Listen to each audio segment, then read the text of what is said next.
Iran ও যুক্তরাষ্ট্রের মধ্যে হওয়া নতুন শান্তি চুক্তির আওতায় হরমুজ প্রণালী দিয়ে চলাচলকারী জাহাজকে কোনো টোল দিতে হবে না বলে জানিয়েছে যুক্তরাষ্ট্র। মার্কিন কর্মকর্তারা বলেছেন, ইরান চুক্তির শর্তগুলো পূরণ করলে দেশটির পুনর্গঠনের জন্য প্রায় $300 বিলিয়ন একটি তহবিল গঠন করা হতে পারে।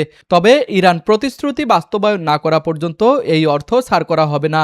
এর আগে মার্কিন president Donald Trump, vice president J.D.. Vance এবং ইরানের পার্মানেন্ট স্পিকার মোহাম্মদ বাকের গালিবাফ ইলেকট্রিকভাবে একটি সমঝোতা স্মারকে স্বাক্ষর করেন। মার্কিন ভাইস প্রেসিডেন্ট জে.ডি. ভ্যান্স জানান, চুক্তিটি মাত্র 1.5 পৃষ্ঠার একটি সংক্ষিপ্ত নথি। এতে যুদ্ধ বন্ধ ও শান্তি বজায় রাখার মূল নীতিগুলো উল্লেখ করা হয়েছে। পারমাণবিক কর্মসূচি সহ গুরুত্বপূর্ণ বিষয়গুলো নিয়ে পরে বিস্তারিত আলোচনা হবে। তিনি আরও বলেন, ইরানের সমৃদ্ধ ইউরেনিয়ামের মজুদ ধ্বংসের কাজ তদারকির জন্য যুক্তরাষ্ট্র ও আন্তর্জাতিক পরমাণু বিশেষজ্ঞদের ইরানে প্রবেশের অনুমতি দেওয়া হবে। চুক্তির বিভিন্ন বিষয় চূড়ান্ত করতে এই সপ্তাহে বিশেষজ্ঞ পর্যায়ের আলোচনা অনুষ্ঠিত হবে।